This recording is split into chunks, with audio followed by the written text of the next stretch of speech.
बिस्मिल्लाहिर्रहमानिर्रहीम। जैसे कि आप लोग पढ़ रहे थे किसी तरीके मुकाम की सैर, तो अभी हम शुरू कर रहे हैं। मौसम गर्मा की छुट्टियों में मेरा लाहौर जाने का इत्तेफाक हुआ। मुझे कॉलेज के उस शहर को देखने का वैसे ही बड़ा इश्तियाक था। इश्तियाक मतलब बहुत शौक़ था। और उस्ताद मोहतरम अहमद अली साहब ने तरीक़ी मकामात की अहमियत और फ़वाइद से आगाह करते हुए फ़रमाया, तरीक़ी मकामात की सैर एक तरफ मुशाहिदा की क़ुव्वत बढ़ाती है, दूसरी तरफ ये मकामात हमें अपने शानदार माज़ी और अज़ीमुश्शान इस्लाफ़ की याद दिलाते हैं। ये मकामात हमारी तहज़ीब और सक़ाफ़त का हिस्सा है। इन्हें देखकर तारीख़ का एक पूरा हिस्सा हमारी नज़रों के सामने घूम जाता है और माज़ी के दरीचे से अज़मत रफ़्ता का मुशाहिदा करते हैं। अज़मत रफ़्ता मतलब जो गुज़री हुई अज़ीमुश्शान हस्तियाँ हैं, हमारे हिस्टोरियंस हैं, हमारे तारीख़ के बड़े बड़े नाम हैं। सिकंदर आज़म है सबसे पहले। अगर हम जाएंगे तो हमारे नबी पाक सल्लल्लाहु अलैहि वसल्लम है, सहाबा इकराम रज़ियल्लाहु तआला अन्हुम है, हज़रत अली रज़ियल्लाहु तआला अन्हु फ़ातिह खैबर कहलाए, हज़रत वलीद रज़ियल्लाहु तआला अन्हु, उन्होंने इंतहाई बड़े बड़े कारनामे सर अंजाम दिए।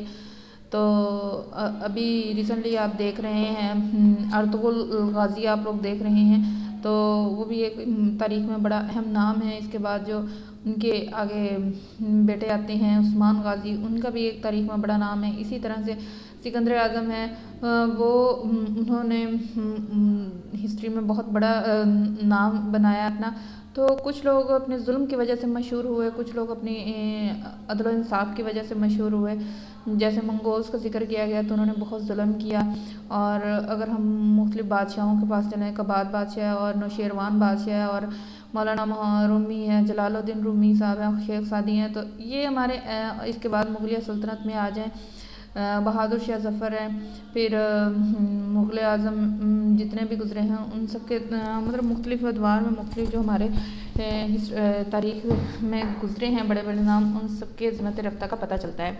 चुनांचे हम अपने हम उम्र मामुओं और खालाजाद भाइयों के साथ ही शाही कला, शाही मस्जिद, मज़ार शायर डॉक्टर अल्लामा मोहम्मद इकबाल शालीमार बाग, एक रात मस्जिद और कुतुबुद्दीन ऐबक का मज़ार, लाहौर की कदीम यूनिवर्सिटी देखने के बाद हमने तय किया कि जुम्मतुल मुबारक कुन जहांगीर और नूरजहाँ के तारीख़ी मकबरों की सैर की जाएगी। घर के बाकी अफराद भी सैर के इस प्रोग्राम में शिरकत के लिए तैयार हो गए। जुम्मतुल मुबारक की सुबह हम जल्दी उठ गए। नहाने और नाश्ते के बाद अभी हम फारिग हुए थे कि ड्राइवर गाड़ी लेकर आ गया। हमने खाने पीने के लिए फल वगैरह और दीगर सामान गाड़ी में रखा और हंसते खेलते मंजिल मकसूद की तरफ रवाना हो गए। कोई 20 मिनट के बाद हम दरिया रवी से गुजरे थे। नया तमीर शुदा पुल था और एक मुनफरिद शान रखता था। दरिया का मंजर नहायत दिलफरेब और दिलगश्ता। बाएं तरफ आइन दरबार के अंदर मुगलों की एक यादगार बारादरी नज़र आ रही थी, जो खंडरात की में तब्दील हो चुकी, यानी बहुत बुरे खस्ता हालत में हो चुकी थी।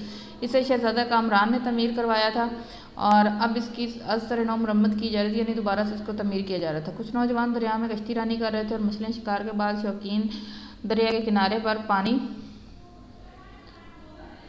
में डोरियां डाले किस्मत आजमाई कर रहे थे। गाड़ी मकबरा जहांगीर के सदर दरवाजे के करीब रोक दी गई। हम खालू जान की क़यादत में इस तारीखी इमारत की चारदीवारी में दाखिल हुआ। खालू जान ने सबके लिए टिकट खरीदे और हम आगे बढ़े। मकबरे की पुश को इमारत यानी बहुत ज़्यादा शान शौकत वाली और ख़ूबसूरत और दिलकश बागात का रूप परवर मंजर हमारी आंखों के सामने था।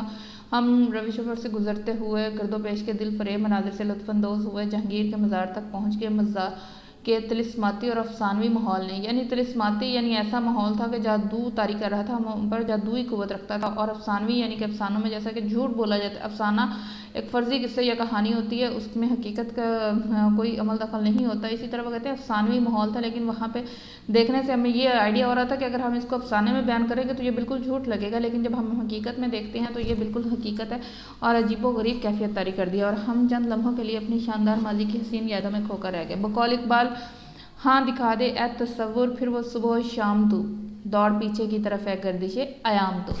गर्दिशे अयाम कहते हैं कि जो शब रोज़ चल रहे हैं वो वापस लौट जाए, माजी की तरफ लौट जाएं, उन सुनहरे अदवार की सैर करवा दे हमें। तो ये बहुत खूबसूरत शेर है उनका। शाहजहाँ के तमीर करदा शहनशाह जहांगीर के मकबरे का पुरशिको हुस्न जमाल अज़मत और जलाल की तस्वीर अल्फाज में पेश करना अमर मुहाल है, यानी मुश्किल काम है। ऐसा कर सकते हैं आप लोगों को इनको आसान वर्डिंग में यानी अपने अल्फाज में भी आप लिख सकते हैं, लेकिन अगर आप ऐसे ही याद करेंगे तो आपकी उर्दू बहुत अच्छी हो जाएगी और आपकी इमला भी ज़्यादा बेस्ट हो जाएगी। आप इसको नेक्स्ट जब लिखा करेंगे तो आपके लिए ये अल्फाज बड़ा ज़ख़ीरा अल्फाज के तौर पर बड़े काम आएंगे। संगे मरमर का बना हुआ ये हश्त पहलू मज़ार संगे रख के बने हुए 5 फीट ऊंचे एक चबूतरे पर है, जिस पर किस्म किस्म के कीमती पत्थरों से बैल बूटे बने हुए हैं। कब्रों के तवीज़ के दाएं बाएं जानिब अल्लाह ताला के 99 नाम खिंदा हैं, यानी लिखे गए हैं। मकबरे का अंदरूनी फर्श नरम इतना मुलायम और साफ है कि इस पर पाँव फिसल जाते हैं। अलगर्ज़ ये मकबरा मुगलिया फ़न तमीर का बेहतरीन नमूना है। सजीम मकबरे के ऊपर जाने का मंजर बहुत दिलकश नज़र आता है। इन मीनारों की एक खसूसियत यह है कि किसी भी मीनार से देखें तो बादशाही मस्जिद की सिर्फ 3 मीनार नज़र आते हैं, यानी चौथा मीनार नहीं नज़र आता। वो उसका बनाने का स्टाइल किस किस्म का है कि इसमें 3 मीनार नज़र आते हैं। और इसी तरह हम मकबरे के जब देखते हैं तो फिर भी उसके 3 मीनार नज़र आते हैं। मकबरा जहांगीर से निकलकर हम खालू जान की क़यादत में आसिफ जहाँ के मकबरे की तरफ रवाना हुए तो जहांगीर ख्वाबगाह से चंद कदम के फासले पर है। खालू जान ने बताया कि आसिफ जहाँ नूरजहां का हकीकी भाई था और शाहजहां की चहेती मलका मुमताज़ महल का बाप था और लाहौर का गवर्नर भी था। यह मकबरा भी शाहजहां ने बनवाया था। मकबरे के मौजूदा ख़राब व खस्ता हालत और वीरान इमारत को देखकर यकीन नहीं आता था कि यह इमारत किसी ज़माने में इस कदर खूबसूरत होगी। इसका गुंबद लाहौर के अजीम शान गुंबदों में शुमार होता था। जहांगीर और आसिफ जहाँ के मकबरे की सैर करके हम खरामा यानी आहिस्ता आहिस्ता नूरजहां के मज़ार की तरफ रवाना हुई। ये मज़ार रेलवे लाइन के उस पार मगरब की जानिब में। जहाँ हमने मज़ार के हाथे में दाखिल हुए तो इस वीरान और उदास माहौल को देखकर हम पर एक अफसुर्दगी तारी हो गई। यकीन नहीं आता था कि इस नूरजहां का मज़ार है जो जहांगीर के दिल पर हुकूमत करती थी और जिसका सिक्का पूरे बरसगीर पर चलता था। मकबरा जहांगीर की पुरशिको इमारत के मुकाबले में नूरजहां के मज़ार की यह खस्ता हाली इनकलाब ज़माना का एक अबरतनाक मंजर आंखों के सामने पेश कर रही थी। खालू जान ने बताया कि यह इमारत संगे मरमर और दूसरे कीमती पत्थरों से बनी थी और इसे खुद नूरजहां ने अपनी ज़िंदगी में 3 लाख रुपए की लागत से 4 साल की मुद्दत में तमीर करवाया था। देखें उस वक्त 3 लाख रुपए बहुत ज़्यादा थे और वो उसको बनाने में कितना अरसा लगा था। पूरे 4 साल में वो इमारत तमीर हुई थी। नमाज जुमा करीबी मस्जिद अदा करने के बाद हम एक सरसब्ज़ प्लाट पर बैठकर खुर्दनोश का सामान निकाला और इस तफरीही दावत से खूब लुत्फ़अंदोज़ हुए। ताज़ादम होने के बाद फिर हम घूमने निकल कर हुए। शाम को बखैर आफियत हम वापस घर आ गए। दिलचस्प तारीखी मकामात की सैर का नक्श हमारे दिलों पर हमेशा के लिए सब्त रहेगा।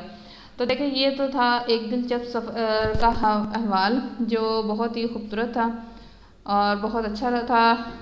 अभी ये मैंने आपको प्रीवियस वीडियो में शेयर किया कि हमने मज़मून नवीसी शेयर करनी है आज। तो ये आज आप लोगों का लेक्चर था। उम्मीद करती हूँ आप लोगों को समझ आ गया होगा। आप लोगों ने क्या करना है, इसको लर्न करना है और इसे राइट करना है। फिर मुझे आप लोगों ने लिख के दिखाना है और अपनी लूज शीट पर भी ये वर्क करना है। अगर किसी को प्रॉब्लम हो तो बेटा मुझसे पूछ लीजिए। थैंक यू एंड अल्लाह हाफिज़।